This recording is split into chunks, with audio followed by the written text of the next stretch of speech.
Hey, all my IFG friends, this is Steve. I want to say, if you like movies like I do, we've started a new podcast called Happy Hour Flicks.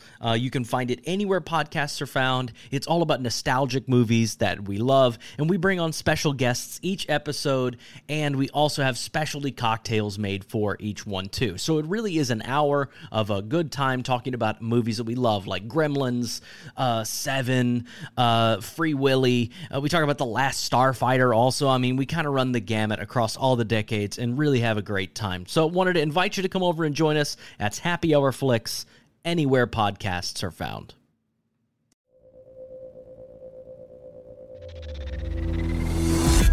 This is the Independent Filmmaker's Guide from Framework Productions. Framework Productions. How did Netflix go from disrupting how we watch movies to how we pay our talent? How are these negotiations so historically different than before? And what do Soylent Green and silicon chips have in common? Hey everyone, and welcome to the Independent Filmmaker's Guide. I'm your host, Matt Mundy, and again, we want to talk to you today about this historic strike where SAG-AFTRA has joined the WGA and explore some more things to help us understand how we got here and help us see where we might be going. Last time, we began talking about the difference between the AMPTP and independent producers and how, during this strike, the offerings of interim agreements to these independent producers are actually ramping up pressure on the AMPTP to come back to the negotiating table and keep collateral damage inside the industry at a minimum in the meantime. Oh, and just a quick side note on that these agreements are just that. They are not waivers, but rather actual contracts, signed agreements between the union and independent producers. Where waivers excuse a party from rules that apply to others, interim agreements actually bind parties together to rules. These two words are not interchangeable, although much of the press seems to think so, but that can be a topic for another time. Today, we wanted to talk a little bit more about what the AMPTP actually looks like right now and how different some of these agendas are and why for each of its members. Basically, my thoughts on answering the first two questions, how Netflix changed the AMPTP, and thus how these negotiations have been changed by that. In broad terms, the alliance is basically made up of studios, broadcast companies, and tech companies, but I'll be lumping studios and broadcast together for what I'm referring to as the traditional makeup of the AMPTP, while putting the tech companies together as the innovative makeup. This is in order to easily, well, hopefully more easily, lay out how these parties, even before coming together to the negotiating table as the AMPTP, their own internal agendas are existentially different and at times even opposed to one another. They're in opposite directions. Now, you can already imagine what this does to the priorities and expectations when they do come to the table with the union. But first, there is one member of the AMPTP that probably sits squarely in the middle of your mind when thinking of the traditional and innovative parties. Netflix. Yes, on the outside it looks like a sleeker traditional member in that it produces, distributes, and exhibits TV and movies, but Netflix was built from the ground up as a tech company. So while looking like a sleeker traditional member, it's behaving as one of the innovators. So let's get into it. Netflix was founded in 1997, the same year as a certain, at the time, online bookseller, Amazon. And just a few years after the bursting of what is now referred to as the dot-com bubble, a giant meltdown on Wall Street when internet companies that were all valuation and no substance crashed to the ground. As a result, it'd be easy to dismiss companies in this sector as potential big players in the days soon after. Heck, Netflix tried to buy Blockbuster in 2002 for just $50 million. And 3 years later, in 2005, DVD sales even peaked at $16 billion, or 64% of the home video market. But something was shifting in the expectation from shareholders of tech companies.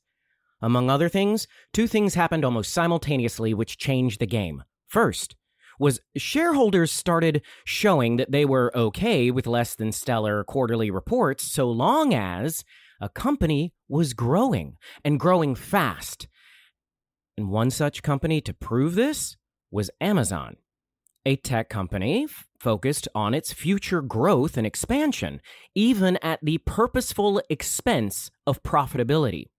Second, Netflix was positioning itself similarly as a growth-oriented company, and they were doing this selling one thing, a bundled word for TV and movies: content. So, where Amazon was growing with innovation and the acquiring of companies almost becoming synonymous with online shopping, Netflix's singular focus on their one product led their innovation to be the ability to take at the time their licensed TV shows and movies and undercut the more traditional media companies with incredibly cheap subscription prices. And Netflix grew so quickly that shareholders again were patient and rewarding of such growth. Not to mention that Netflix had something over Amazon's growth. Netflix was already profitable. So, let me explain. No, there's too much. Let me sum up. Netflix had created a model that ostensibly undercut all their traditional broadcast competitors so that they could grow in subscriptions as quickly as possible. This aggressive focus mimicked startup tech growth companies. Meanwhile, leading up to this, stockholders had just basically told Amazon in the tech field they were more forgiving for a company that didn't show profitability as long as it showed massive growth. And eventually, Netflix's growth was indeed massive. Okay, moving on. This obviously revolutionized the way television and film were both consumed and then later thought of. On top of this, Netflix was beginning to fully control what it produced and how it was distributed and how and where and when it was exhibited. This turns our focus back to the more traditional media companies. In 1948, the case of the U.S. versus Paramount Pictures, known as the Paramount Consent Decrees, basically barred companies from legally owning all the making, distributing, and exhibiting or showing of movies. It was an antitrust breakup of motion picture production and exhibition companies. Now, as a side note, 4 consequences of all this, by the way, was the rise of what I'll call the independents. Independent movie theaters, a proliferation for the next 30, 40 years. Independent art houses, independent film for talent and crew. And for us here at IFG, independent producers and studios. So, against this backdrop, where the traditional companies are held to this decision in 1948, Netflix is able to do what they can't, and members of the AMPTP could not. No wonder cords were being cut so quickly. Now, on top of all of this, other tech companies were starting to offer things that look like this. Amazon, leveraging its Prime membership to offer TV and movies. Apple is another, leveraging its brand to do the same. But examples like this are just a fraction of these companies' actual profits and revenue. Showing how these companies are simply using TV and movies as an extra touch point for consumers to actually buy their cash cow products, be it an iPhone or a myriad of items with 2-day shipping or even AWS. Again, in the center is Netflix doing just one thing, 100% of its portfolio, and doing it exceedingly well and outside the system. So, these innovative companies are undercutting traditional media so well, with customers fleeing with such rapidity, that these traditional companies attempt to rebrand in order to either stave off the bleeding or simply create a new market and stranglehold their content libraries back. The easiest way to see this was the original addition of the plus sign after the company's name, kind of reminiscent of companies putting .com after theirs back in the day. Maybe that should have been a sign. Anyway, they started literally streamlining their products, deciding to put all their chips on the table and try to undercut one another. Problem is, though, these actions were not simply rebranding. This was significantly changing their business models overnight. Ad-supported business models, profitability business models, models that were so entrenched in our everyday lives that it's easy to not even see how television and car ads, remember General Motors Presents, have been hand in hand since the very beginning. And even posited as one of the reasons TV developed its own season cycle. Yeah, it was to highlight the selling of cars. Yeah, mostly ad-based and profitability models trying to shake things up. In other words, they were not tech companies from the ground up, but rather trying to retrofit themselves as such.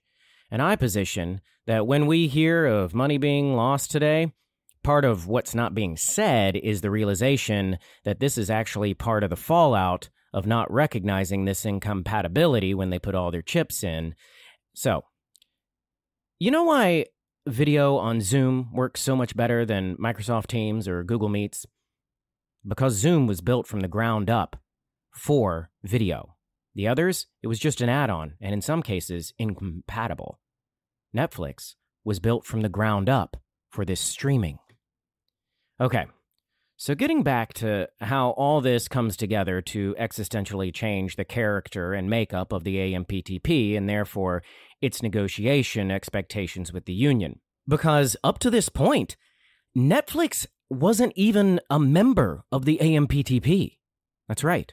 In 2019, Netflix becomes a member of the AMPTP and gets a seat at the table to start voicing negotiations for labor conditions and residuals. A sleek growth company spending tons of money and the owner of the ability to vertically integrate all aspects of production to the consumer directly. But remember, these other traditional companies were held under the Paramount Consent Decrees in 1948. That is, until a year later, after Netflix became a member of the AMPTP. In 2020, the federal court terminates the Paramount Consent Decrees. In short, granting those more traditional companies access to vertical integration, basically helping them to at least look like they could now compete with Netflix, all while coming to the table to negotiate with the union. On one side, you now have a fractured voice by a collection of companies, some of whom are tech and some who just look like tech, and each with very different shareholder expectations. And on the other, a unified voice that cannot pretend to be based on anything other than what it is. Talent. Finite numbers of talent. Laborers. Well, just us. People. We can start to see why these negotiations look so historically different than all the other ones before. And so, a race to the bottom is sped up. Look at the goals. You have tech companies who just want to amass products and grow, chips getting faster and faster and smaller and more efficient. Then you have traditional broadcast companies that have tried to change lanes or change their stripes, but without silicon chips to put to work. But they do have people, and they are asking them to get faster and faster, smaller and more efficient. This is literally what they have to convert in order to truly go from looking like a tech company to become one. If Soylent Green was people, now it's people who are silicon chips. Now we can start to understand their natural proposals for AI and our, what you talking about, Willis, revulsion of the idea. On another note, which deserves its own rabbit hole, but at least to touch on it here, as we've seen in the trade papers online and in talk in the news amidst all this upheaval, is the revealed fact that since 1978, CEOs' compensation has grown by over 1,300%. Heck, the S&P has been about 800%, which already pales in comparison to the 1,300%. And all this while typical labor has grown just 18% in that same time. I mention this specifically to understand that as the union comes to the table with the AMPTP, seeing eye to eye on any negotiation must start with a recognition of income inequality. So what do we do with all this? And I'm not saying I can propose an idea that'll make this work. I'm just laying out some of the challenges that lay ahead, and like I said earlier, to give us some context of how we got here in order to inform our conversations. From rethinking how labor is treated to how labor can be related to the shareholder, I mean, that is part of negotiations we used to call residuals. But again, tech companies never had to work in that way before. So maybe the more traditional side of the AMPTP should be informing those companies about that old relationship, rather than the other way around. We are labor. We are creative. We are essential. Now, I talked last week a little bit about the importance of the strike, as well as the definition of and the importance of independent film. How independent filmmakers not having a seat at the table have been given an opportunity to continue to work with those interim agreements I mentioned because of SAG's understanding of who the strike is really against, the AMPTP. And as someone who is both a performer and a producer, it only highlights the importance of us as the labor, as the artists, of making our own work, having these interim agreements. These literally keep the pressure on AMPTP members. And like I said, it minimizes the collateral damage inherent in any strike. And this type of collaboration also helps to show the members of the AMPTP who is really being unreasonable. And when you have a thriving independent filmmaking scene, you start to see not just more stories being told, more people working, but more people working with dignity. And dignity is a lot of what this is about. And who knows this better than the storytellers? So many of the stories we want to tell center around or focus on dignity and sometimes the loss of it. So let us continue to stand strong for our dignity and the dignity of our work and the dignity of the stories we want to tell. For more information about this and how to support, go to SAG-AFTRAstrike.org. Thank you for joining us for another episode of the Independent Filmmaker's Guide. Filmmaking is a collaborative experience, as is this podcast. So be sure to follow us on Instagram at framework_productions. And if you haven't already, be sure to subscribe to IFG wherever you get your podcasts. But no matter where you do listen, if you could also rate and review us on Apple Podcasts specifically, that really is one of the best ways to broaden, strengthen our community, as well as just helping us make these episodes better. Speaking of, if there's something you'd like for us to cover on a future episode, we are now on Discord. Just look in the show notes for more. IFG, How Movies Get Made.